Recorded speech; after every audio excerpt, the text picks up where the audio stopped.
Boa noite, pessoal.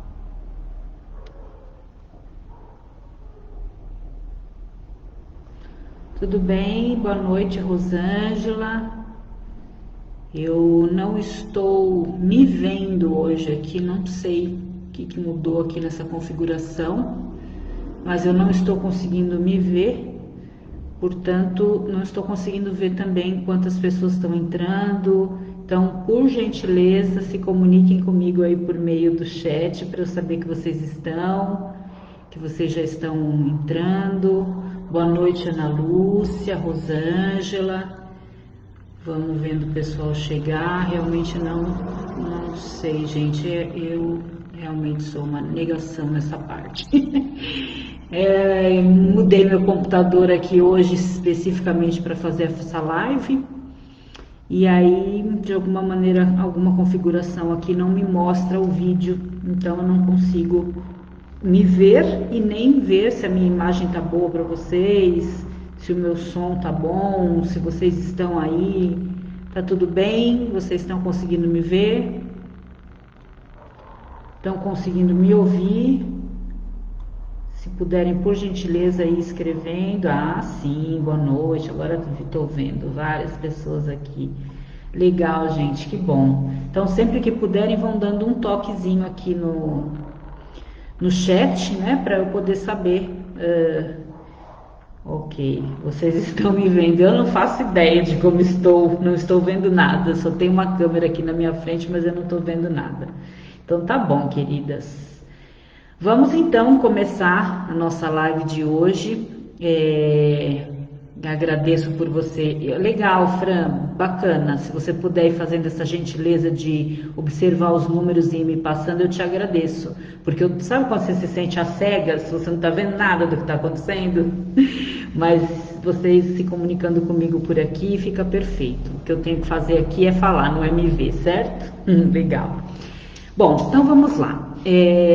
Por que esse tema de hoje, né? Então, assim, só para iniciar, quem está aqui pela primeira vez, eu sou Romina Miranda, sou terapeuta de família e casal, especializada em dependência química e pesquisadora na área de codependência e dependência afetiva. Atualmente estou como coordenadora do grupo de cônjuges nacional de amor exigente. Tenho diversas outras atividades na área, sou escritora, a maior parte aqui das pessoas que vêm me conhecem, né? Sabem que eu tenho aqui o meu livrinho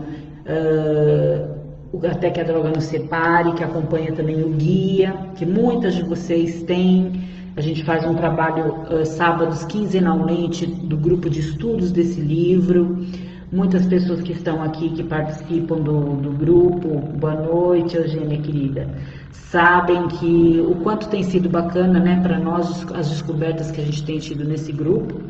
Mas para quem não me conhece, né, então estou me apresentando. Para quem já me conhece, vem me acompanhando, a gente tem feito algumas lives sempre voltando o interesse para aquilo que vocês colocam, né? Ou seja, os temas que eu coloco são sempre voltados para aqueles que vocês vêm me sugerindo. Na semana passada, em virtude do Dia dos Pais, eu tinha proposto nós falarmos sobre a influência da figura paterna na codependência. E foi um tema bem bacana, vocês gostaram bastante, eu acho que deu para a gente explorar muita coisa. E houve a proposta da gente fazer a questão da figura materna, a influência da figura materna na codependência. Sem dúvida nenhuma, esse é um outro aspecto super importante. E por que eu não abordei esse tema hoje? Porque eu venho recebendo essa semana, casualmente, muitas mulheres, principalmente mulheres esposas, né, que vêm me questionando a respeito de como montar e manter, né, um acordo de convivência com seu cônjuge. Algumas mães que eu acompanho através de trabalhos de terapia familiar. E eu achei esse tema muito pertinente, muito prevalente nessa semana, então eu pensei, vou colocar esse tema para essa semana e depois a gente fala na semana que vem sobre a questão da influência materna, como vocês pediram, tá? Fiquem com essa opção aí. Ah, obrigada, tô linda mesmo sem me enxergar? Ai, gente, obrigada. Obrigada, Fran. Vamos lá. Então, assim, o que nós costumamos fazer? Nos primeiros 40 minutos, meia hora, 40 minutos da live, eu trago um tema. E depois, na segunda parte, os meia hora ou 30 minutos, enfim, às vezes a gente passa um pouquinho, eu venho respondendo as perguntas, os comentários que vocês colocam aqui, a gente vai interagindo. Então, as nossas lives acontecem todos os domingos, às 18 horas, né? Uma live individual que eu faço aqui no Facebook, além das lives que vão acontecendo. Agora eu tô me vendo, gente, que bom. Pronto, Fran, já tô vendo aqui quantas pessoas, não precisa mais ficar com essa atribuição. Obrigada. E aí, no caso, como eu estava dizendo, perdi o pensamento para falar isso, mas enfim, vamos lá. Vamos começar o nosso tema então, né? Na segunda parte, como eu disse, a gente faz essa integração. O que eu ia dizer é que durante a semana, independente das lives da semana que são do domingo, que são as que eu faço individualmente, durante a semana tem outras lives que eu acabo participando com parceiros, etc. Essa semana, na terça-feira, eu vou fazer uma live super bacana com o Ronaldo Risseto, que vocês de Amor Exigente devem conhecer. Nós vamos falar de um tema também bem bacana voltado para a conjugalidade.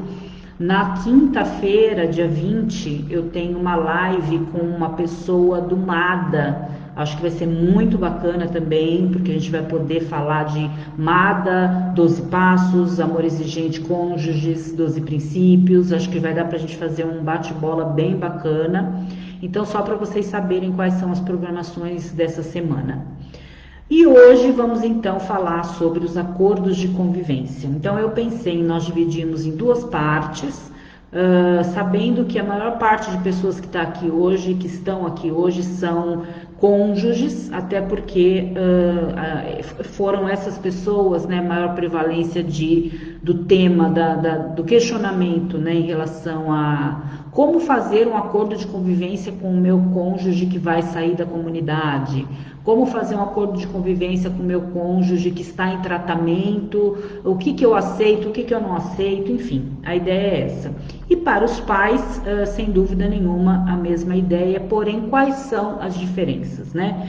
Vamos pensar mais uma vez, partindo daquele princípio inicial que eu sempre trabalho com vocês, que é o princípio da terapia sistêmica, né? Que é olhar para o sistema familiar. Então, nós temos um sistema familiar com 3 subsistemas: o sistema conjugal, o sistema parental e o sistema filial.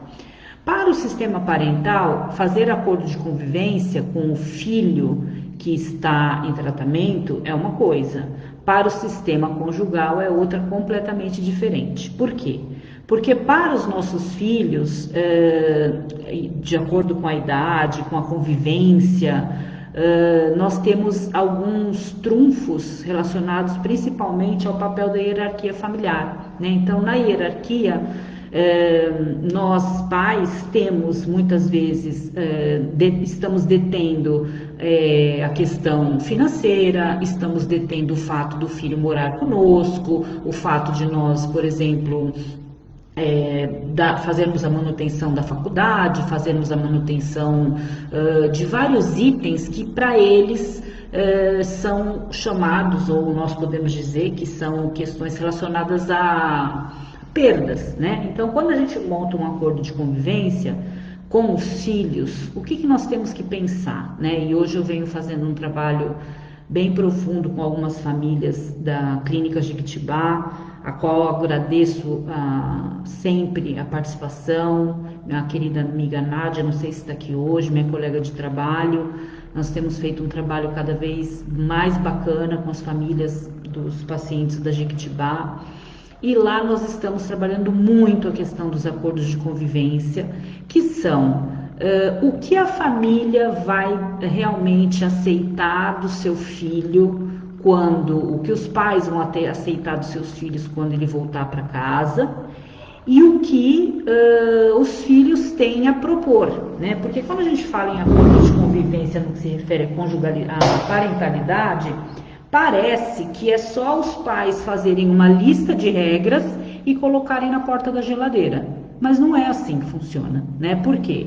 Primeiro porque acordo já pressupõe que ambos têm que colocar a sua opinião, fazer as suas colocações, defender as suas ideias, para que aquilo realmente seja um acordo, porque senão aquilo é uma ditadura de regras que não vão funcionar, que elas podem funcionar num pequeno prazo, porém, como uma bexiga que vai se enchendo, vai chegar uma hora que realmente, a Nádia está aqui sim, obrigada, Nádia.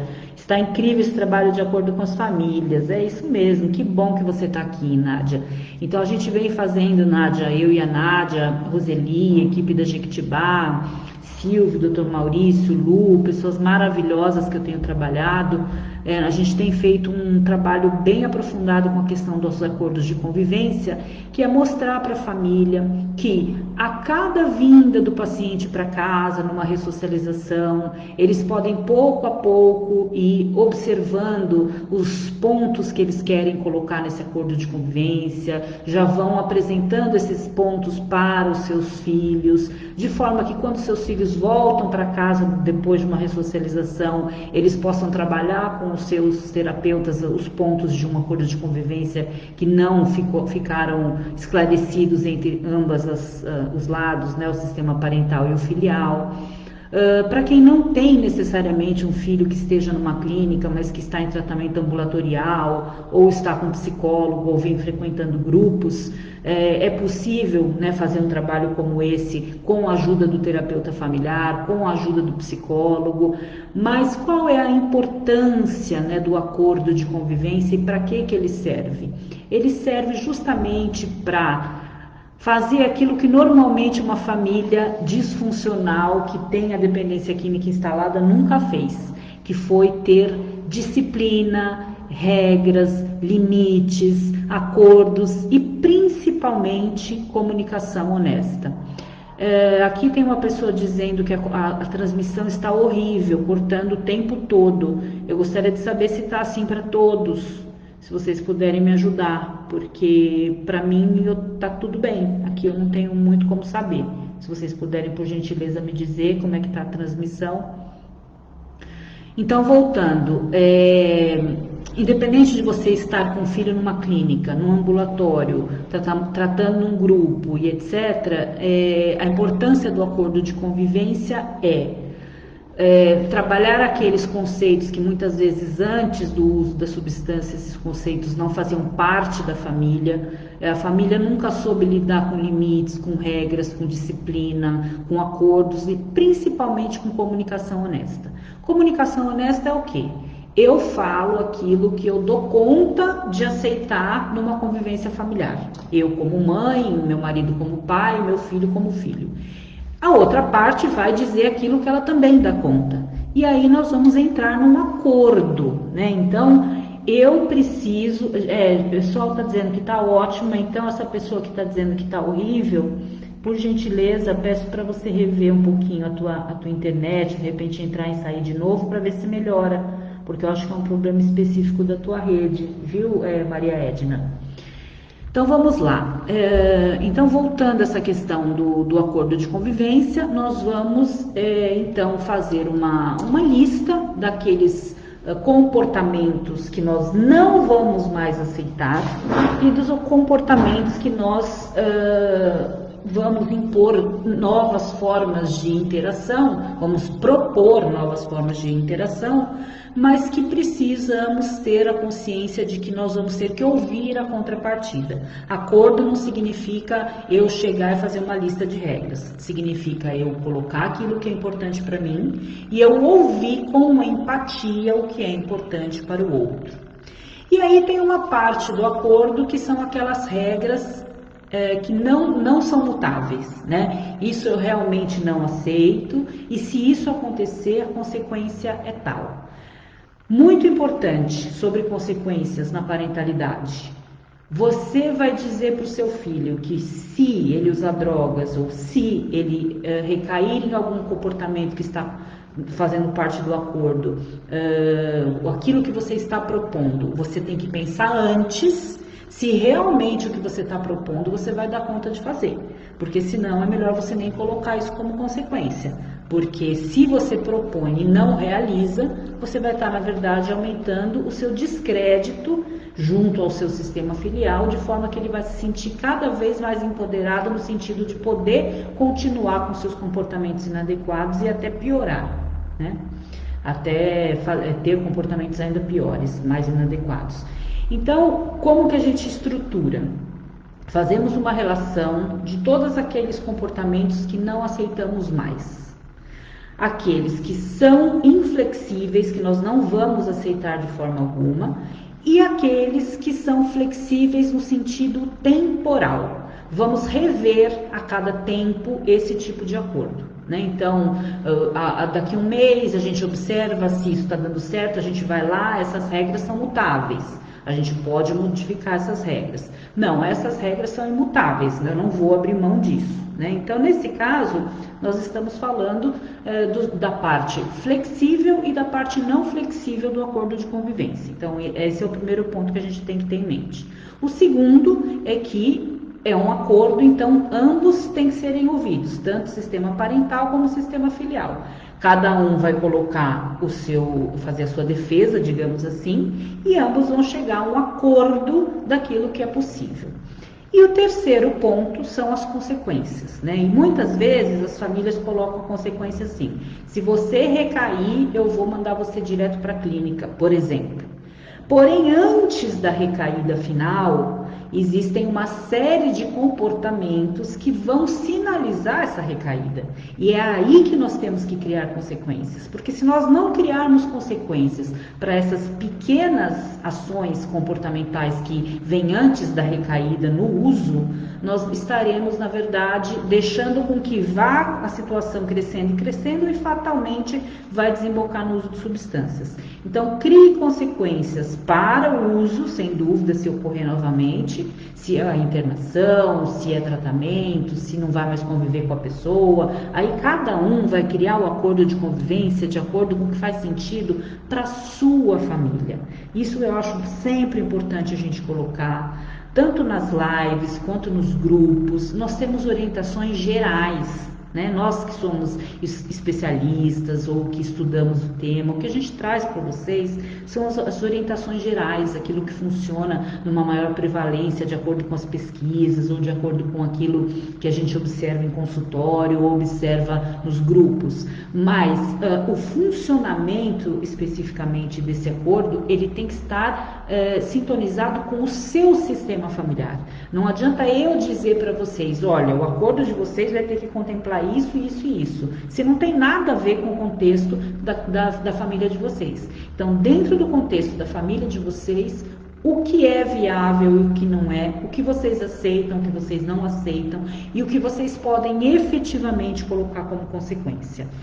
As consequências menores, digamos, em relação aos pequenos comportamentos inadequados ou aqueles que antecedem a recaída, nós sugerimos que sejam sempre focados nas perdas correlatas, né? Então, ele vai ter que sentir pequenas perdas caso ele não corresponda a pequenos comportamentos. Assim como ele também vai ganhar, ou seja, vai ser recompensado, vai ter uma recompensa por algo que ele consiga fazer de uma forma efetiva. O que é essa recompensa? Não significa que nós vamos estar privilegiando o fato dele não usar drogas. Isso é mais do que obrigação, digamos assim, dentro do contexto. Mas nós podemos sim ter reforços positivos. Então, ele vem tentando conquistar a nossa confiança e a gente inicialmente fechou algumas portas, porque a confiança é o primeiro item que a família perde e é o primeiro item que o dependente quer recuperar, né? Então, durante um tempo, nós percebemos que eles vêm modificando comportamentos ou tendo comportamentos que buscam justamente trazer à tona essa ideia da confiança. Então, nós precisamos também ter um olhar para paulatinamente mudando esse acordo de convivência de acordo com os novos comportamentos que vão sendo instalados na família. Outro dado importante é que acordo de convivência não é eterno, né? Os acordos de convivência, eles são mutáveis de acordo com a fase que vocês estão vivendo.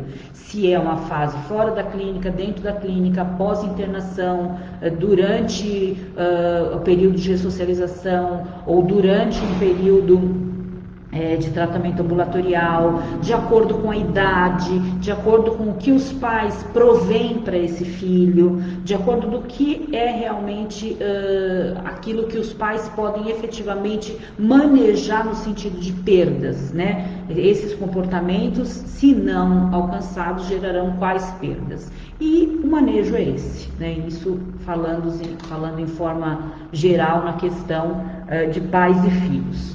Agora vamos entrar um pouquinho na questão conjugal, que realmente nós tivemos muitas pessoas perguntando, principalmente no grupo de Amor Exigente de cônjuges, né? Eu vi muitas pessoas ali com dúvidas no nosso grupo: o que eu faço? Meu marido vai sair da clínica semana que vem, eu não sei.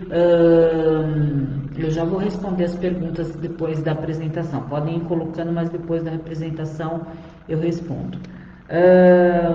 Eu não sei como agir, eu não sei como montar um acordo de convivência, eu não sei o que eu aceito, o que eu não aceito, porque, como eu já disse, é completamente diferente a gente montar um acordo de convivência com um filho do que com um marido, ou vice-versa, ou com uma esposa. Por quê? Porque a nossa linha parental, a nossa linha no sistema familiar, ela é horizontal. Nós estamos no mesmo nível hierárquico. Ninguém está acima de ninguém no que se refere à hierarquia familiar. O sistema parental, sim, ele está acima do sistema filial, portanto, ele pode e deve cobrar atitudes do sistema filial e comportamentos de acordo com o que a fase que ele está, do sistema filial.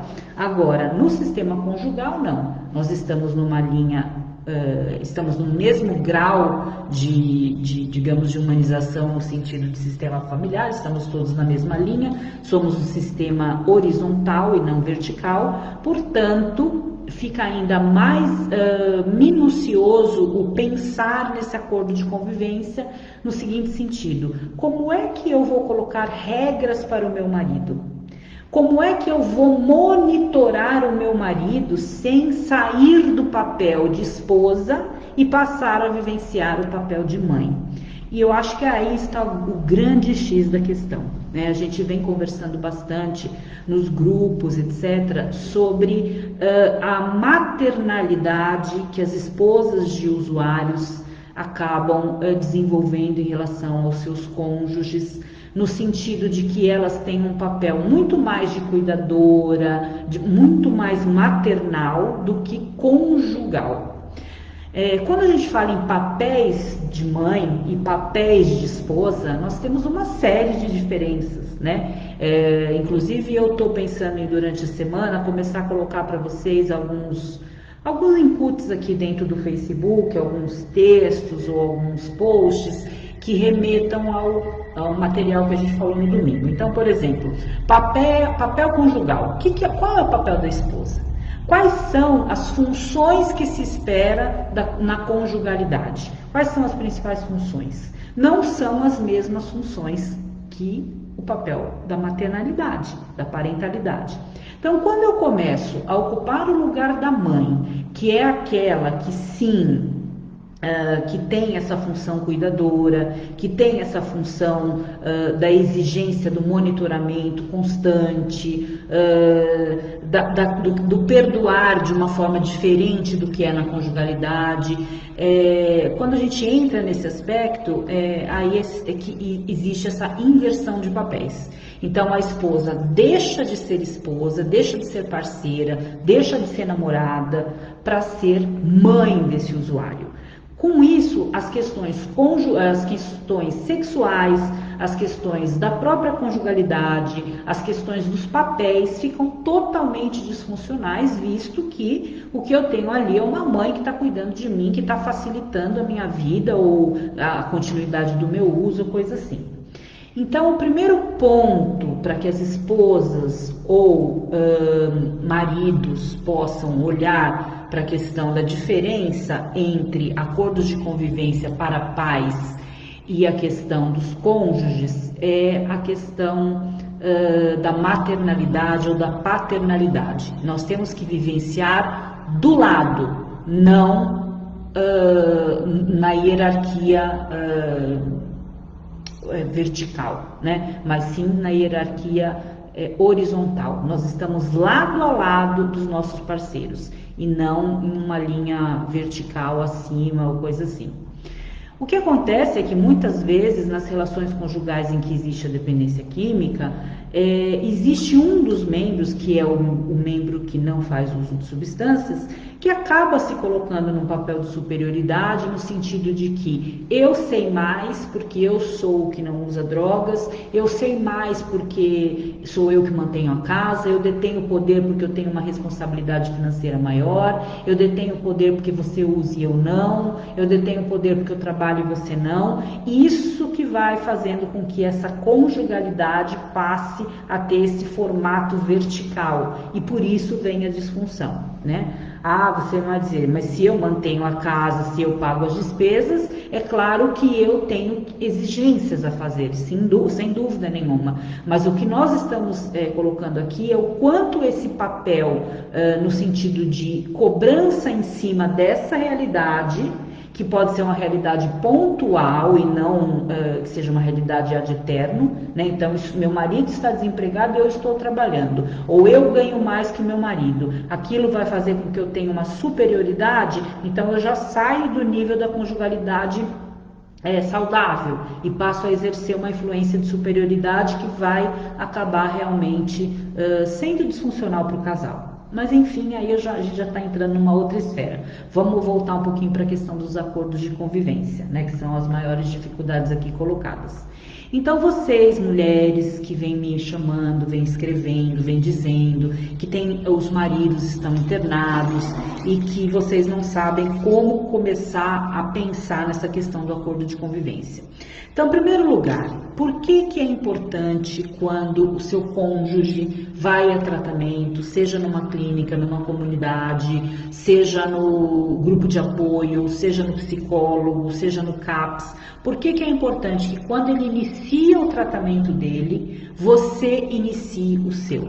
Porque no seu tratamento você vai justamente começar a analisar quais são os pontos que você aceita ou não aceita numa relação. Né? Então, muitas vezes, no início da relação, ou até determinado ponto, ou até determinada recaída, ou até determinado tempo de uso de substâncias, as esposas continuam acreditando numa possível melhora e se colocam à disposição para continuarem tentando ajudar os seus cônjuges a sair do processo de adicção ativa.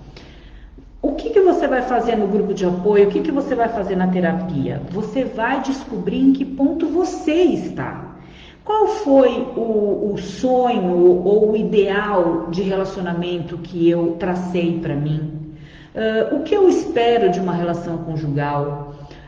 O que eu espero de um parceiro? Eu estou idealizando a figura de alguém que nunca vai existir ou estou sendo realmente coerente com os meus valores e com as minhas vontades? Essa pessoa com a qual estou me relacionando, que faz uso de substâncias, vem demonstrando interesse real em parar de usar a substância e mais entrar em recuperação para vivenciar um casamento da maneira que eu gostaria de vivenciar?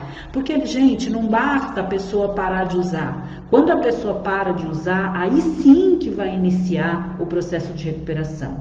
E no processo de recuperação estão incluídos os processos de comunicação entre vocês, que até então podem estar totalmente corrompidos pelas brigas ou pelo silêncio oculto, por aqueles segredos de família, por uma série de fatores. A sexualidade, a capacidade de fazer planejamento juntos, a questão da divisão das tarefas mesmo da vida, do lar, da criação dos filhos, a questão financeira. Então, assim, Você parou para pensar durante esse tempo que o seu marido está internado? Você parou para pensar o que você realmente espera de uma relação? Ou você está vivendo um ideal de no dia que ele parar de usar, seremos felizes para sempre? Porque se você estiver vivendo esse ideal, eu sinto dizer que você vai cair do cavalo, porque quando ele parar de usar drogas, vocês vão iniciar um outro processo de interação que vai precisar de uma outra construção, que é a construção da família saudável, e que você, estando doente, você não está preparada para viver uma família saudável. E aí que a gente começa a ter aqueles processos de boicote, quando a mulher começa a boicotar o tratamento do marido, quando a mulher fala para o marido que ela preferia ele usando do que ele sóbrio, quando a mulher começa a boicotar as idas dele aos grupos de apoio e uma série de outras situações. Porque só vivem com os doentes as pessoas adoecidas e só vivem com as pessoas saudáveis quem vem buscando saúde. Então, o seu papel enquanto seu marido está em tratamento, ou seu cônjuge, seu namorado, seu parceiro, ou vice-versa, é buscar ajuda para você se entender. Não é somente para você entender a doença dele. Entender a doença dele é uma parte. Vamos lá, vamos entender o que é dependência química, como funciona, o que é fissura, o que é abstinência, que cada droga causa, que ponto ele está do processo dele, ponto. A partir daí é olhar para você, né? Então, o que eu quero da minha relação? O que eu quero de uma relação? Essa pessoa pode ser esse alguém com quem eu quero dividir minha vida? Eu ainda acredito que ele pode se recuperar do uso de substâncias e que se ele entrar em recuperação, eu acredito que ele pode ser esse homem que vai desenvolver um modo de se relacionar de acordo com o que eu imagino de uma relação conjugal? Muito bem, definidos esses pontos, então nós vamos agora começar a colocar no papel aquilo que eu aceito e aquilo que eu não aceito. Aquilo que está de acordo com os meus valores do que eu imaginei para uma questão conjugal e aquilo que está totalmente fora. E aí, mais uma vez, a gente volta para a ideia dos pontos inflexíveis e dos pontos flexíveis, ou seja, isto eu não aceito sob hipótese alguma e isso eu posso ir revendo de acordo com a evolução do nosso acordo de convivência. É mais ou menos uma fala que nós fizemos uma vez aqui em alguma live sobre aquela questão da traição, né? Por que existem casais que a traição acontece e eles entram em parafuso e acabam depois conseguindo conviver apesar de? Porque ainda não tinha sido verbalizado o que era realmente traição para cada um. Normalmente as pessoas, quando elas se unem pela primeira vez, ou seja, quando elas iniciam um relacionamento, elas não fazem um acordo de convivência. Então tem algumas informações que ficam subentendidas, né? No caso da dependência química, quando ela faz parte do sistema conjugal, todas as informações acabam ficando subentendidas, porque a esposa ou o codependente não verbaliza, ele acha que o outro tem que adivinhar o que ele está pensando, e o usuário, por sua vez, não verbaliza, porque ele tem essa propensão ao encapsulamento das suas emoções e não conseguir dividir com a parceira as ideias reais. Então, fazer um acordo de convivência é um exercício profundo de exercer processos de comunicação honesta. Por isso que não é tão fácil quanto parece, né? Por isso que a gente precisa conversar sobre esse tema e podemos conversar muitas outras vezes. Então, num primeiro momento, vocês vão colocar lá as questões que vocês consideram inflexíveis e aquelas que vocês podem, aos poucos, irem mudando, né, parte desses acordos, aquilo que pode ser transformado de acordo com como as coisas caminham. Esse é o primeiro ponto. Segundo ponto, visto que nós estamos numa relação de horizontalidade, a nossa empatia para ouvir o que o outro tem a dizer, ela tem que ter ainda uma profundidade maior, digamos, no sentido de se colocar no lugar do outro e pensar que nós, na nossa codependência, somos um espelho do nosso dependente químico no que se refere a alguns comportamentos, né? Então, quando a gente fala, ele é arrogante, ele é prepotente, as coisas só funcionam do jeito que ele quer, qual que é a diferença entre o codependente que é arrogante, é prepotente e acha que tudo funciona do jeito dele? Uma vez eu li um estudo que mostrava, né, as características do dependente químico e do codependente e elas se espelhavam. Cada uma tinha uma conotação ou um nome, mas eram características muito similares, né? Então, lembrando que nós temos características similares do controle, ele acha que controla uma coisa, a gente acha que controla ele, ele é arrogante porque tem baixa autoestima e nós também temos, e por aí vai. Então, nesse sentido, ter a empatia de ouvir o que faz sentido para ele na relação. O que para ele realmente, o que ele idealiza de um relacionamento conjugal. O que ele espera de um relacionamento. Não, eu realmente usei drogas até aqui, eu não quero mais, mas eu preciso de um apoio, de uma parceira que me apoie, de uma parceira que não, ao invés de me controlar ou de ter comportamentos de abuso emocional, no sentido de invasão, que ela possa me auxiliar, ou não, eu não quero parar de usar, eu quero continuar casado, mas eu quero usar, ou não, eu não quero parar, eu também não quero ficar com você. Enfim, tem várias situações. E as pessoas perguntam como organizar um casamento, um acordo de convivência, como se todas as situações fossem as mesmas. Por isso que, mais uma vez, eu digo a vocês, o acordo de convivência ele tem que ser montado de acordo com a realidade de cada casal. O que faz sentido para o seu casamento, para você, para o seu cônjuge e para a nova entidade que vocês formaram quando vocês casaram. Você deixou de ser um membro que vinha de uma família de origem, ele deixou de ser o filho não deixou de ser no sentido de existência, mas ele agora passa a privilegiar, e você também, o sistema conjugal e não mais o sistema de origem. Essa nova família que vocês formaram, quais são os valores dessa nova família? Então, esse tempo em que ele está se tratando, você está usando para se tratar. Isso é se tratar. É repensar sobre os seus valores, é repensar o que você quer para a sua vida, é repensar em como viver com uma pessoa que vai vir em recuperação. Você já viveu com ele em recuperação? Você já viveu com ele em abstinência? Você já viveu com ele com comportamentos de mau humor ou de outros fatores estressantes porque está sem uso da substância?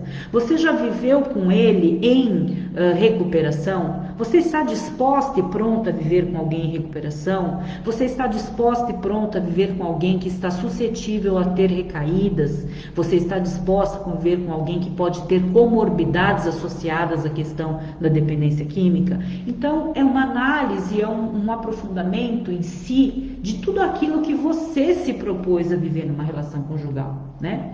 Muito bem, estou disposta, acredito no meu casamento, amo o meu marido, não aprovo seus comportamentos, mas pelo amor que eu tenho por ele, eu acredito que eu posso tentar sim. Então, muito bem, vamos colocar no acordo de convivência o que você pode, o que você aceita, o que você não aceita. Aí ele vem, ele fala o que ele aceita, o que ele não aceita, e vocês acordam, né? Vão fazer um acordo em relação às regras que vão imperar nesse novo sistema conjugal daqui para frente. E aí, assim como eu disse lá no início em relação às questões voltadas para a família parental e filial, nós vamos ter essa mesma questão relacionada às consequências, né? Então, não adianta acordo de convivência se não houver monitoramento. Monitoramento, no caso dos pais, é um monitoramento parental. Monitoramento, no caso da conjugalidade, não é monitoramento no sentido de maternalidade, mas é monitoramento no sentido de observação. O que eu venho observando do comportamento dele, de acordo com o que ele me disse que faria e vem fazendo ou não. Quais são as consequências se ele recair? Eu vou me separar. Vai mesmo? Você está se preparando para uma possível separação? Você está realmente pronta para viver o luto de uma separação? Ou você está pronta para viver as consequências até financeiras de uma separação? Ou para lidar com as consequências em relação aos seus filhos? Não, então não diga isso, porque se você não cumprir isso, é mais uma vez como eu disse, entrar em descrédito e favorecer a continuidade do uso. O que vai acontecer se ele recair? Vou internar involuntariamente. Vai ter coragem de chamar a ambulância, de colocar ele numa clínica? Ok, perfeito, pode falar.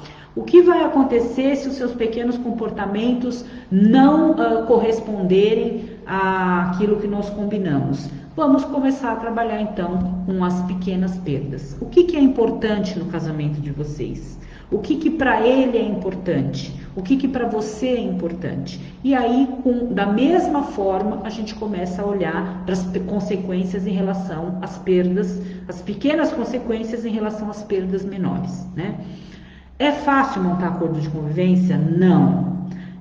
O que é importante é que, ao sair de uma internação, ou ao sair de um processo de tratamento, ou ao vocês acordarem que a partir daquele momento vocês vão viver uma nova fase, que exista sacramentado um acordo de convivência.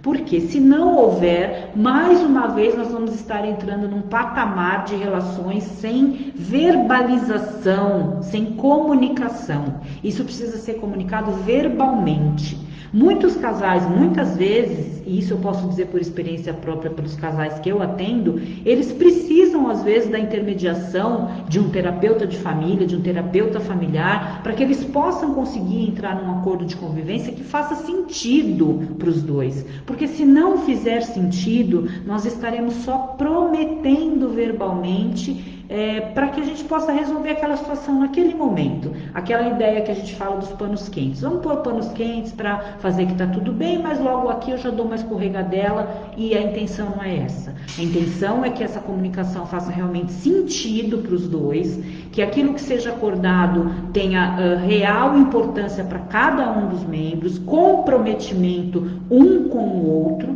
para que então as coisas possam ter continuidade. Suponhamos que vocês fizeram uma série de questões no acordo e ele começa a descumprir e você não consegue colocar a consequência do que você colocou como regra. O que eu faço? Eu me encho de vergonha, eu paro de ir no grupo, eu paro a minha terapia, eu largo mão porque eu não dou conta de nada? Não. Eu me fortaleço mais ainda para eu continuar mantendo firme as questões que eu coloquei para manutenção dessa família, para manutenção desse casamento até o ponto em que eu aguento.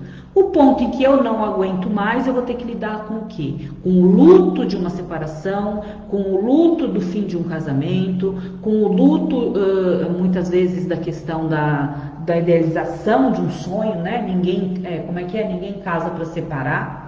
Né? E nesse caso, posso me colocar com vocês, né? Não só como terapeuta de família, como pesquisadora, mas como alguém que viveu exatamente essa situação. Né? Quando eu me casei, eu também não me casei para separar. Ninguém casa para separar. Né? Mas existem tempo para todas as coisas. Tempo de tentar, tempo de acreditar, tempo de confiar e tempo em que nós percebemos que a gente está fazendo mais mal para o outro e para nós mesmos e muitas vezes para os nossos filhos estando na relação do que não estando mais. Especificamente na minha situação, hoje, como eu já contei para vocês algumas vezes, nós somos um sistema familiar que funciona como? Não somos casados, somos pais da nossa filha, somos amigos, temos uma relação ótima de amizade, ele está em recuperação, eu estou em recuperação da minha codependência e nós vivemos assim felizes, né?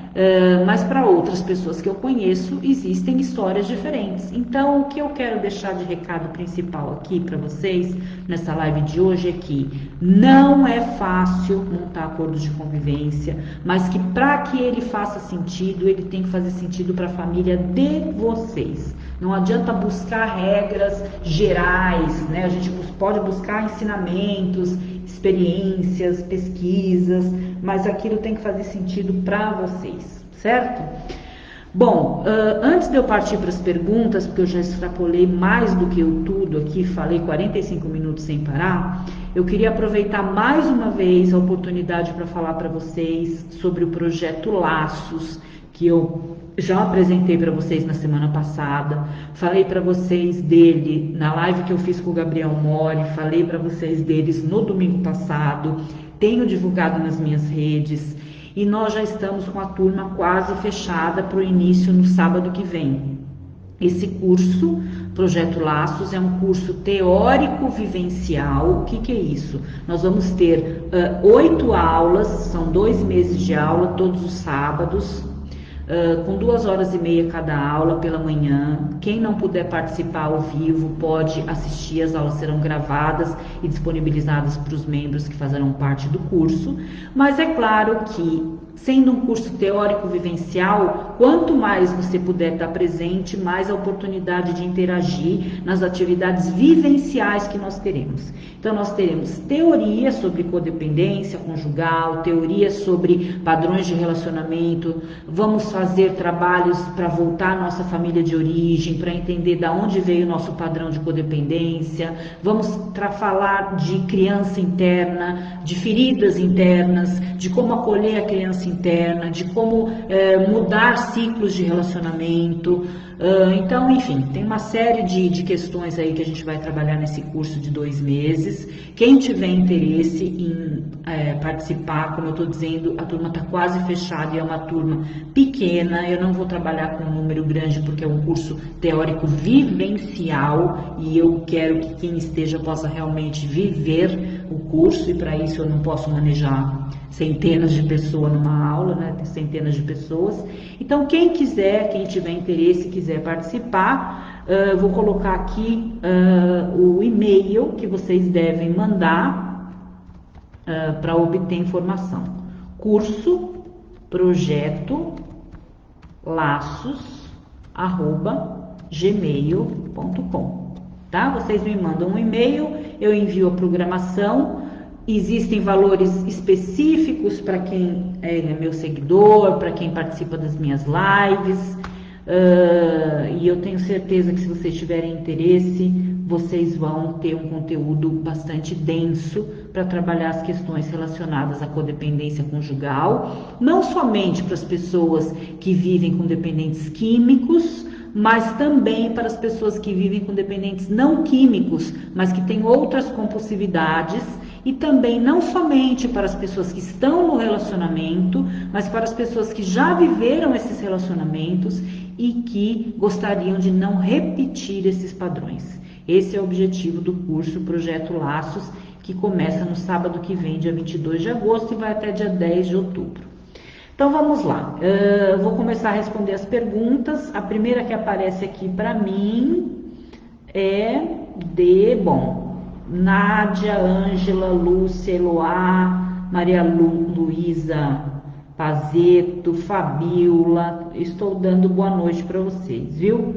Evelyn, Carla Marques, Edneia, Joseli, Fabiola, amores e gente, Cedro, Feaê, queridas, obrigada por estarem aqui. A empatia é fundamental e é mais difícil, sem dúvida, né? A gente quer ditar as regras, mas a gente não quer se colocar no lugar do outro para ouvir as regras. Aí o processo de comunicação fica disfuncional. A chave do fechamento de um acordo de convivência é a comunicação, porque é através da verbalização do que é possível para mim e do que é possível para o outro que nós vamos chegar num acordo. Até então a gente não tem conseguido se comunicar. Agora a gente vai ter que começar a se comunicar, e a empatia faz parte disso. A questão é essa, dar conta de cumprir. Exatamente, Maria José. Jamais podemos falar, colocar como consequências aquilo que nós não vamos cumprir, né? Nós temos que colocar como consequência aquilo que nós realmente temos essa condição. Eu não tenho essa condição hoje, mas eu gostaria de ter essa condição um dia. Então se trabalhe, cresça, se ame, se empodere, fortaleça as suas raízes, os seus padrões, entenda os seus padrões, para você poder dar conta de cumprir aquilo que você quer cumprir, né? Boa noite, Cristina, Eunice, Elisete, Ana Célia. Eunice, estou trabalhando não e gostaria de trabalhar também a confiança. Como é difícil acreditar novamente, sem dúvida, Eunice. A confiança é essa questão, né? A primeira que se perde, é a última que se reconquista, do lado da codependência e do lado dos nossos cônjuges dependentes químicos, é a primeira coisa que eles querem ter de volta, confiança. Então é muito importante que nos processos de comunicação entre o casal, que fique claro, né, que para a construção da confiança, nós precisamos estar dispostos ao verdadeiro perdão, que nós já falamos em outras lives.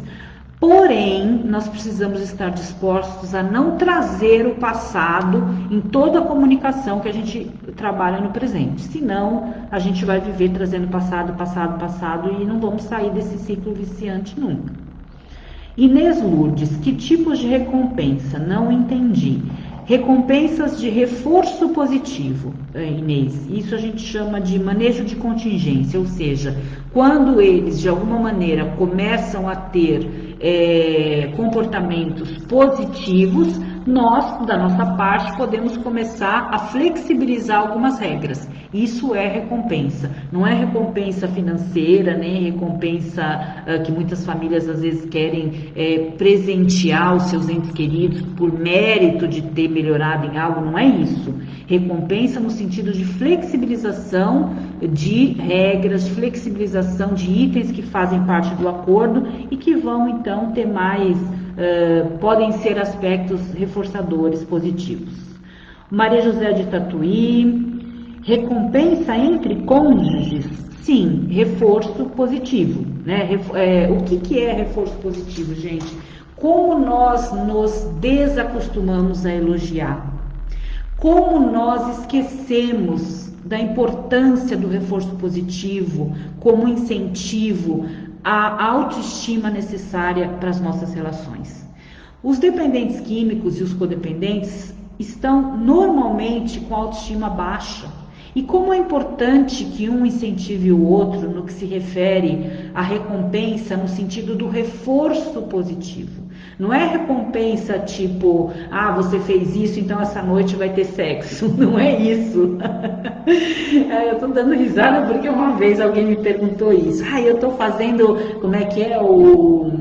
greve, né? Tô fazendo greve sexual. E aí eu uso o sexo como forma de recompensa. Se ele não usa, eu faço sexo. Se ele usa, não é nesse sentido, né? No sentido realmente da recompensa do desempenhar o papel do apoiador, né? Eu sou apoiadora à medida em que você me mostra que você precisa do meu apoio, que você merece a minha confiança, que você merece o meu reforço positivo, eu te incentivo. Essa é a recompensa entre cônjuges, é o incentivo, é a parceria, é a flexibilização de limites no sentido daquilo que havia sido acordado e pode ser revisto.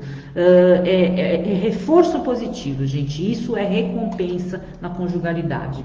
Espero que tenha ficado claro. Se não, podem me perguntar. Vera Lúcia, vou ter que sair. Eu vejo mais tarde. Beijos, linda. Obrigada, Rosângela. Cláudia, meu marido não aceita regras, sempre diz que a casa é dele. Recentemente perdeu 2 chaves de casa. A única coisa que consegui foi colocá-lo para dormir no sofá por causa das recaídas em tempos de pandemia. Gente, foi muito bom, Cláudia, você ter colocado essa questão, porque essa questão das recaídas em tempos de pandemia está sendo algo que tem trazido um contexto muito diferente para o que se refere aos acordos de convivência. Por quê? Porque existem alguns casais que colocam, né? Se você recair, nem volte mais para casa, enfim, e aí podem até cumprir porque já tem força para isso. Mas quando tem a questão do fato da pessoa recair e ela estar ainda, além de recaindo, ela está colocando a família em risco, quer dizer, a gente está em isolamento social, juntos. Aí o nosso marido, o meu marido, sai, recai e volta e vai dormir comigo. Quer dizer, isso é risco de saúde física, é risco de morte, né? Então, realmente, Cláudia, nesse sentido, é muito importante a gente considerar não só o contexto familiar, mas o contexto que nós estamos vivendo, né?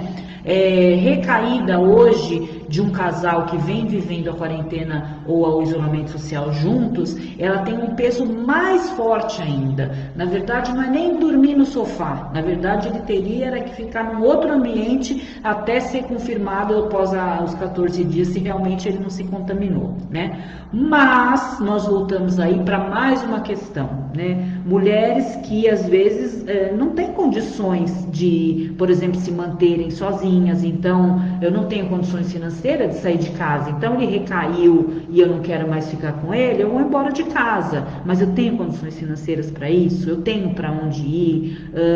E a questão do medo, muitas vezes, de mulheres que têm maridos violentos, esse é um outro aspecto a ser olhado, né? Então, mais uma vez, gente, isso aqui é uma live, tá? Isso aqui é só uma orientação.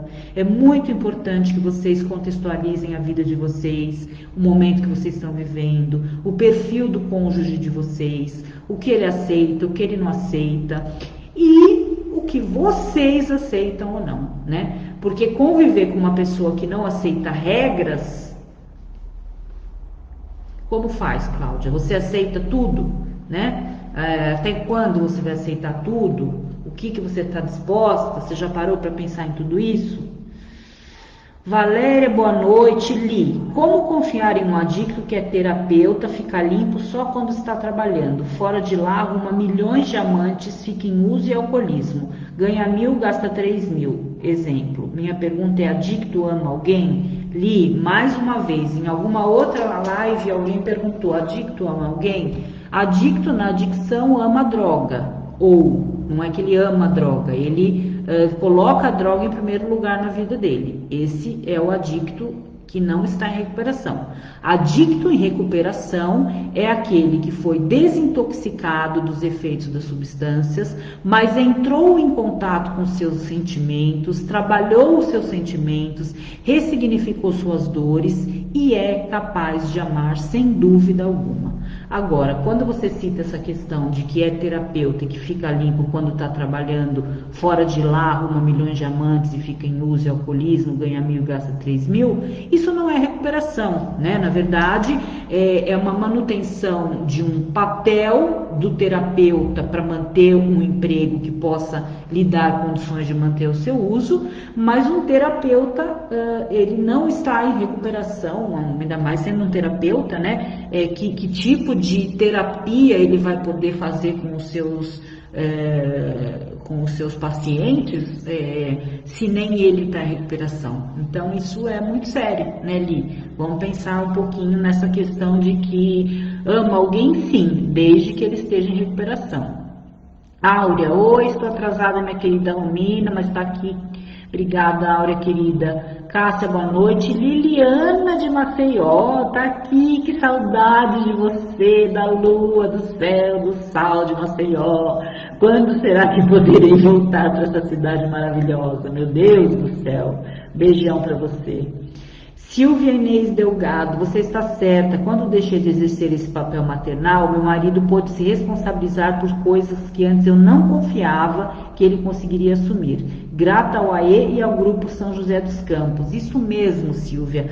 Quando a gente sai do papel da mãe, ele vai ter que dar conta, né? Ele vai ter autonomia para poder exercer o papel dele. Mas se eu estou fazendo tudo para ele, para que ele vai fazer? Então, gente, por favor, revejam os seus papéis. Vocês têm sido mães ou vocês têm sido esposas, né? Esses papéis são tão confusos. Vamos fazer uma live um dia sobre você é mãe ou você é esposa. Isso acho que é um conteúdo bem bacana para a gente falar, porque esses papéis eles se confundem na relação da dependência química, né? E da codependência. Fabiana Ferreira, minha aluna de sempre, querida, mestre sistêmica, super fã, sua linda, eu também, obrigada por estar aqui. Ricardo Gonçalves, boa noite a todos. Ana Galo, boa noite. Inês, hoje me vejo na relação mas por muito tempo me apaguei. Depois de um ano de terapia, acordei e me coloquei em um certo lugar com ideias próprias. Isso mesmo, Inês. Quando a gente não tem ainda um despertar para nós mesmas, nós ficamos, como você bem disse, apagadas. Nós vivemos à sombra dele, né? Nós giramos em torno dele, como se ele fosse o sol das nossas vidas, e a gente só fica no entorno ali, na sombra, vivendo em torno dele. Quando a gente efetivamente se conhece, começa a se valorizar, cresce com a sua autoestima, a gente sai desse papel de sombra e começa efetivamente a escolher em que lugar a gente quer ficar, né? Isso mesmo, Inês. Ana, você é sensacional, Romina, gratidão. Eu que agradeço, Ana Galo. Muito obrigada por você estar aqui, viu? Andréia Silvares, fiz um acordo com meu marido dele não sair sozinho, com 2 dias ele já descumpriu, alegando que se sente sufocado. Então falei que podia mudar desse que ele aceitasse fazer exame toxicológico quinzenalmente. Não sei se fiz certo mudar e não sei se ele vai cumprir após os 15 dias. O que fazer se ele não cumprir? Não sei qual a consequência. Então, Andréia, mais uma vez... você conhecendo o seu relacionamento, conhecendo a motivação que o seu marido está para a mudança, conhecendo os seus limites do que você pode ou não pode fazer, conhecendo o ponto da relação em que você está, do que você ainda dá conta ou não dá conta. O que você consegue relacionar daí para poder criar um acordo de convivência que faça sentido para você, né? Não adianta, como eu já disse, a gente criar uma lista de ordens que não façam sentido nem para um nem para outro, e muito menos de consequências. Então, eu te proponho, Andréia, que você pense melhor naquilo que realmente faz sentido para você e no que você dá conta de colocar como consequência. Inês, aprendo muito te ouvindo. Obrigada, querida. Li, é só joguinhos me enviando fotos de todas essas mulheres no motel e com ele mexendo no psicológico, isso quando não me agride. Violência mesmo. Violência verbal, violência psicológica. Você está disposta a viver esse relacionamento, Li? Além da questão da dependência química, ele está abusando emocionalmente de você. Você tem noção das consequências emocionais que você vai ter vivenciando um relacionamento assim, né? Quando você vai bloquear a possibilidade dele te mandar foto dele num motel com mulheres? Quando que você vai deixar de ser machucada desse jeito, né? Já parou para pensar? Boa noite, Neuza querida. Giovana, Li, Gabriela, procure o MADA. Exatamente, boa ideia, Giovana. O MADA trabalha especificamente a questão desse contexto também do abuso emocional. Como eu disse para vocês, na quinta-feira que vem eu vou estar aqui com uma coordenadora de MADA. Eu acho que a gente vai ter um bate-papo bem bacana. Convido vocês a estarem conosco. Andréia, aprendo com você todos os domingos. Gratidão, gratidão. Boa noite, queridos. É errado eu incluir no acordo de convivência exame toxicológico anual? Que pode ser retirado em um novo acordo? Claro que não é errado, desde que ele se concorde. Mas o anual, você não acha, Larissa, que o toxicológico anual é muito tempo para um acordo de convivência com adicto, quer dizer, eu não sei exatamente o ponto que vocês estão vivendo. Se ele está em recuperação há muito tempo e você propõe um toxicológico anual, tá ótimo. Mas se ele está em recuperação há pouco tempo, o toxicológico ele tem que ser feito com uma frequência muito mais, muito maior, né? Tem que ser feito com menos tempo. Mas não é errado não, de forma alguma. Mas lembrando que você tem que pôr uma consequência. Se o toxicológico der positivo, qual é a consequência? Ana Cláudia, boa noite, amada. Rafaela de Fortaleza, Ana Lúcia do grupo Brooklyn de Amor Exigente. Isso, Ana, coloca aqui reunião de Amor Exigente quintas 20 horas. Se você quiser colocar algum contato teu para que as pessoas possam entrar, te chamar para poder pedir link, etc., que as meninas aqui, meninas e meninos, querem estar cada vez mais participando. Ótima live, quero demais participar do novo curso, mas preciso terminar as 2 que estou fazendo. Eugênia, com certeza, depois dessa turma, daqui 2 meses a gente deve iniciar outra. Se não ficar nessa, ficar para a próxima. Você está sempre com a gente. Oi, boa noite, Lupe, querida. Maria Edna Pereira. Oi, Romina, muito bom te ouvir. Convivo com o alcoolismo do meu esposo que não aceita tratamento, pois diz que bebe socialmente e que quando quiser ele deixa de beber. Convivência complicada. Em que momento seria ideal para fazer este acordo? Após uma crise? Por onde começar? Obrigada. Sim, após uma crise é uma boa oportunidade, mas pelo que você está colocando aqui, como ele acha que ele bebe para quando ele quiser e bebe socialmente, essa crise vai ter que ser provocada por você, vai ter que ser uma crise provocada, porque ele está num movimento de estagnação, que ele acha que para quando quiser, que ele não é alcoolista, que ele não está prejudicando nem a ele nem a ninguém. Então, para ele, está tudo bem. Quem vai criar a crise? Você. Você cria a crise e depois da crise você bota o acordo de convivência, né? Essa é uma estratégia, uma ideia, uma sugestão. Paulo Soares, ele perdeu a mãe e por isso troquei os papéis, acabei criando uma pena, o que fazer? Entendi. Ele perdeu a mãe e por isso troquei os papéis, acabei criando uma pena, um sentimento de pena por ele, o que fazer? Sim, é muito comum, eu não sei quem está falando, porque na verdade está no nome de Paulo Soares, né? Mas eu estou respondendo para você. É muito comum, né, nós mulheres nos penalizarmos, principalmente quando temos traços codependentes que vêm da infância, de pessoas frágeis. E alguém que perdeu a mãe, nós achamos que o papel da mãe ficou vazio e que a gente pode entrar naquele papel. Não se esqueçam, nós falamos semana passada, que mãe não ocupa o lugar de pai, que pai não ocupa o lugar de mãe, que mulher não ocupa o lugar da mãe, né? Que por mais que a gente tente, isso só traz uma relação disfuncional. Então, o que acaba acontecendo é isso, você acaba criando esse sentimento de pena do outro, porque na verdade o codependente, ele tem normalmente esse olhar de cuidador de pessoas mais fragilizadas. Então, isso é codependência. O que fazer? Conhecer codependência, tratar codependência. Isso que é o que fazer. Giovana, querida, infelizmente confiança ainda não faz parte da minha relação, tampouco acordos. Quem faz as regras sou eu. Preciso ser mais maleável, mas o sofrimento ainda não me permite. Estou tentando. Bom, Giovana, se as suas regras estão funcionando e por hora é isso que você dá conta, tudo bem, não tem problema. O que importa é, quando você fala preciso ser mais maleável, é quando vocês começam a ter um relacionamento onde um dá um pouco, outro dá mais um pouco. Lembram que a gente falou em algumas lives sobre a lei do equilíbrio? Ela se encaixa perfeitamente na ideia desse tema que a gente está falando, né, de acordos de convivência.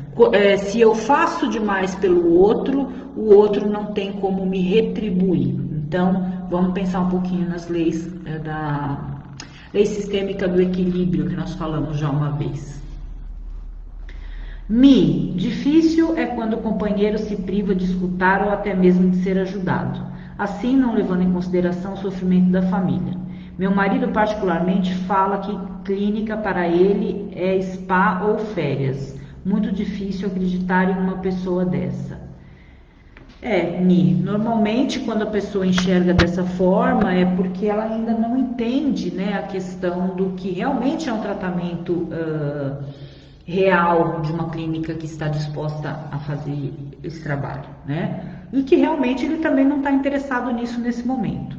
Mas vamos imaginar que ele pode ter outros recursos, grupos de apoio, psicólogos, etc.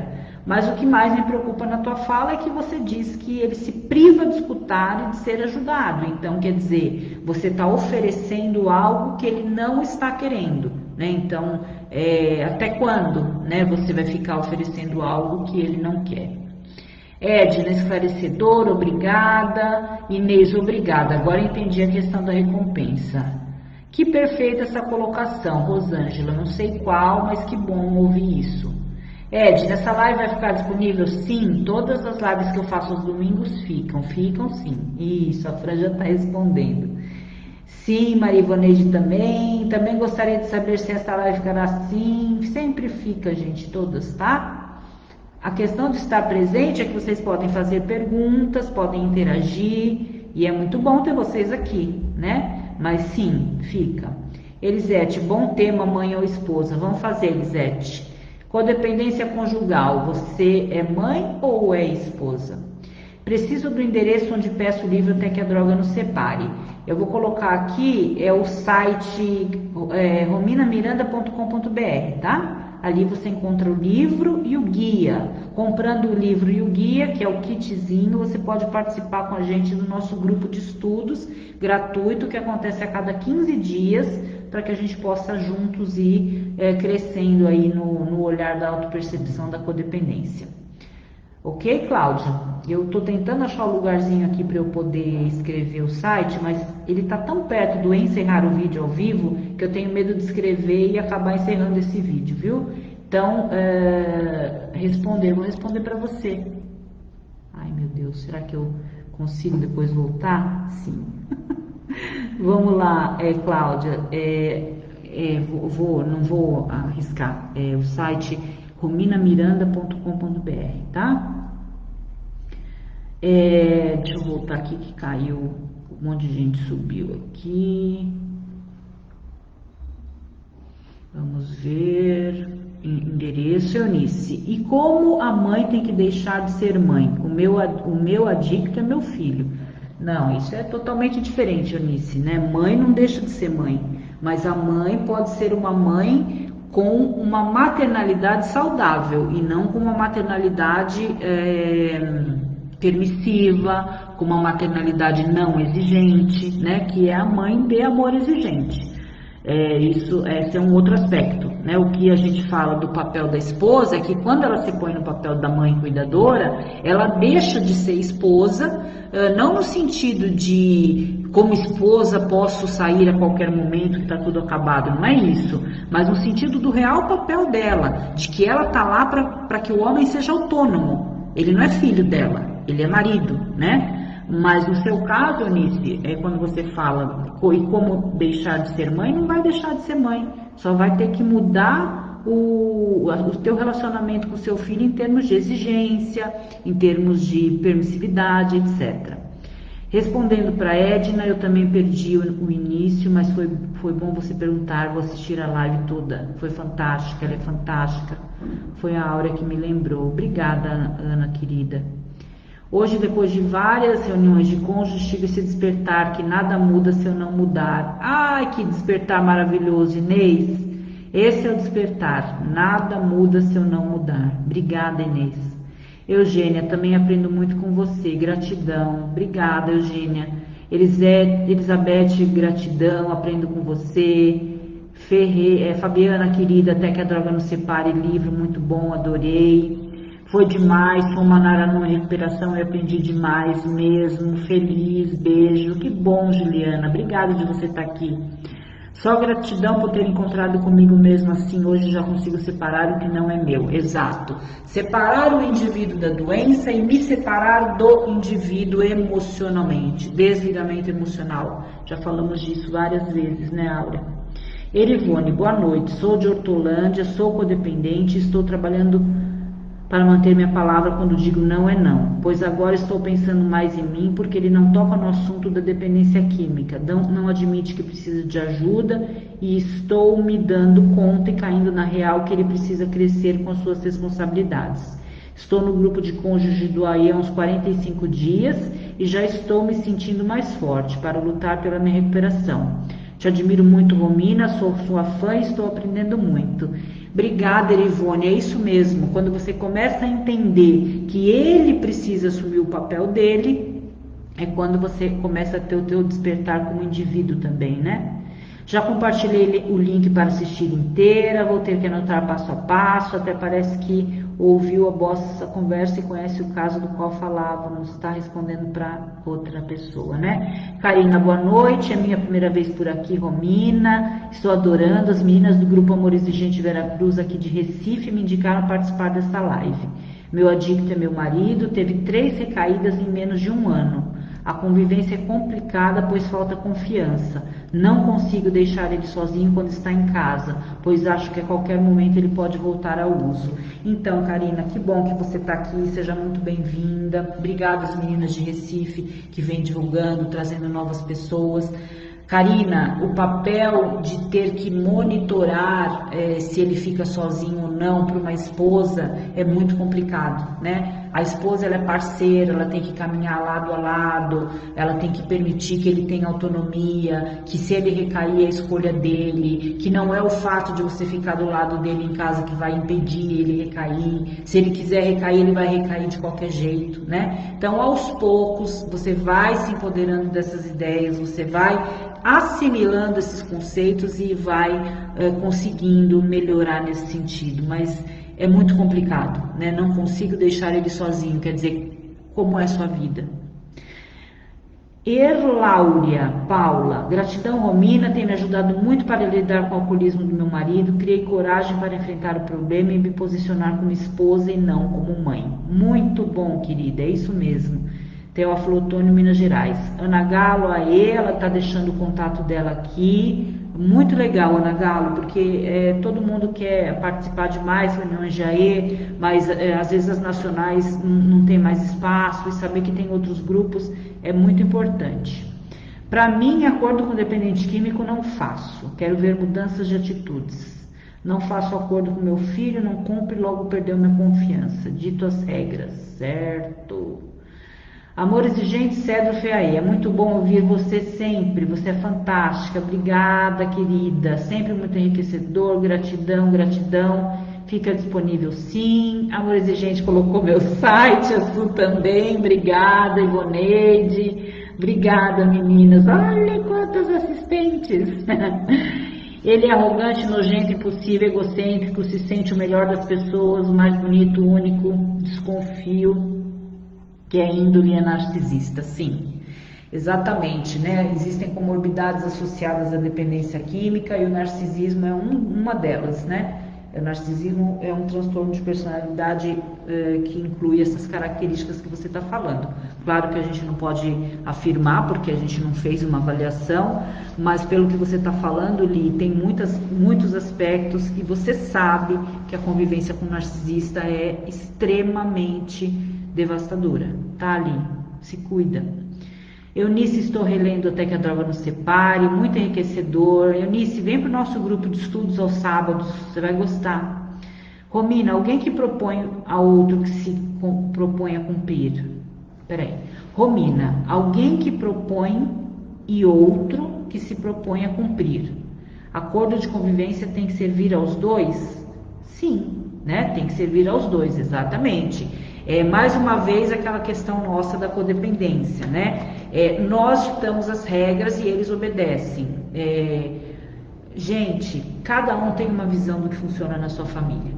Mas quando a gente fala em acordo de convivência, é um acordo, ambos têm que concordar. Se ambos não estão concordando em relação a algo, ou eles vão ter que cada um ceder um pouco, ou aquela relação é inviável.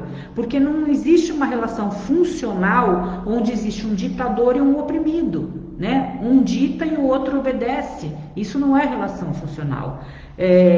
No caso específico teu, Fabiana, que a gente se conhece, eu conheço a história e tudo mais, a gente pode aprofundar um pouco mais esse tema, né? Guarda essa frasezinha para a gente falar depois.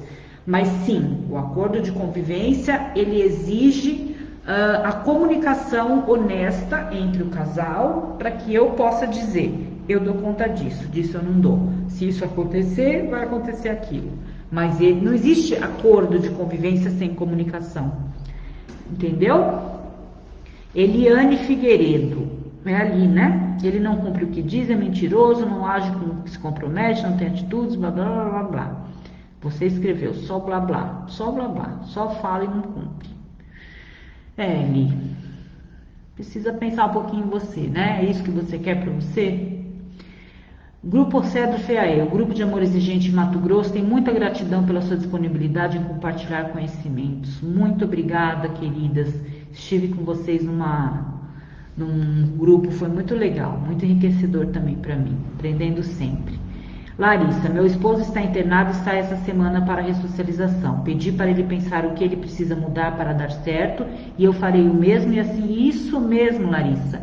Na ressocialização você já vai dando seus inputs e ele vai dando os deles. Você, observando que tem algo que ele está muito resistente e é importante para você, passe esse conteúdo para os terapeutas dele, para o psicólogo que está cuidando dele lá, de forma que eles possam trabalhar com ele essas questões que são importantes para vocês. Viu?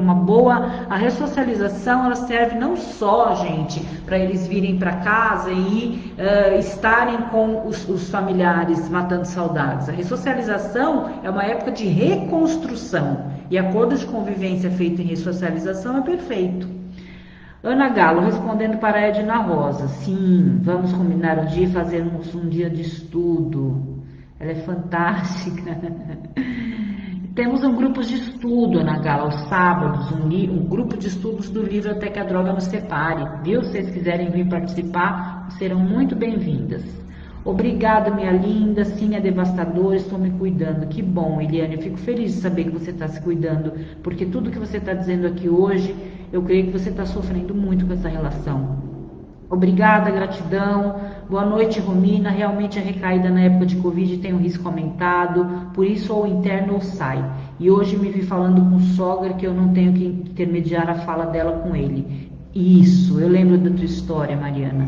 É isso mesmo, né? Eles têm a relação deles. Você sai do meio e deixa eles se relacionarem, deixa eles se entenderem, né? Romina, outro dia aprendi uma frase filosófica muito boa que diz: a confiança advém da observação da responsabilidade. Isso mesmo, achei muito propícia para nós aplicarmos com nossos entes queridos. Exatamente. Então, conforme a gente vai observando o aumento da responsabilidade do nosso parceiro, a gente pode começar a ter mais confiança. Muito, muito bom. Frase linda. Mariana, vou comprar o manual do livro, o livro eu já tenho. Mariana, quando você comprar o manual, o guia, vem participar com a gente do grupo quinzenal aos sábados.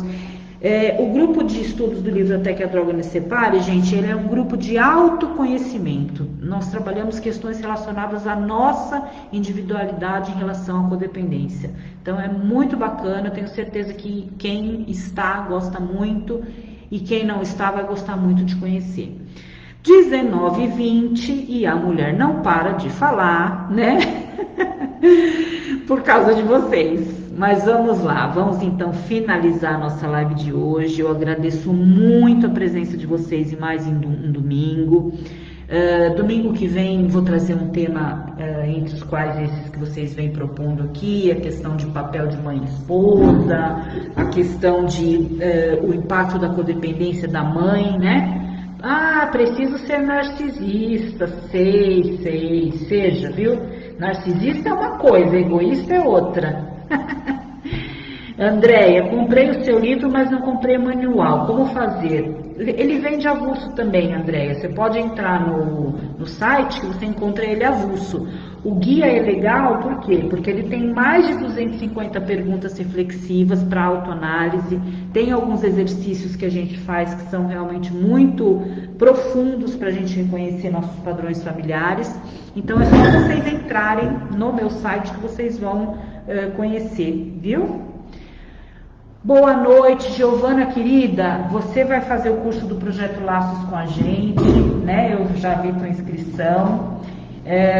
Aquela primeira atividade que eu mandei para você também eu li você escrevendo, né, como ia ser difícil, mas é isso mesmo, nós vamos partir desse ponto para um outro ponto, é uma trajetória em busca do nosso autoconhecimento, da nossa melhora nessas relações atuais ou futuras, certo? Meninas, obrigada que vocês me ajudam a divulgar minhas coisas aqui, meu site. me ajudem a divulgar essas lives, como eu sempre peço para vocês, para chegar cada vez mais nas pessoas que precisam. Quem de vocês quiser participar do Projeto Laços, saibam que todas as pessoas que participam das lives têm um desconto especial, viu? E até domingo que vem. Muito obrigada por hoje. Alguma pergunta que não tenha sido respondida, vocês têm condições de me chamar por aqui, no WhatsApp, nos grupos, aonde quiserem, tá bom, gente? Boa semana, muito obrigada. Beijo a todas e até. Tchau, tchau.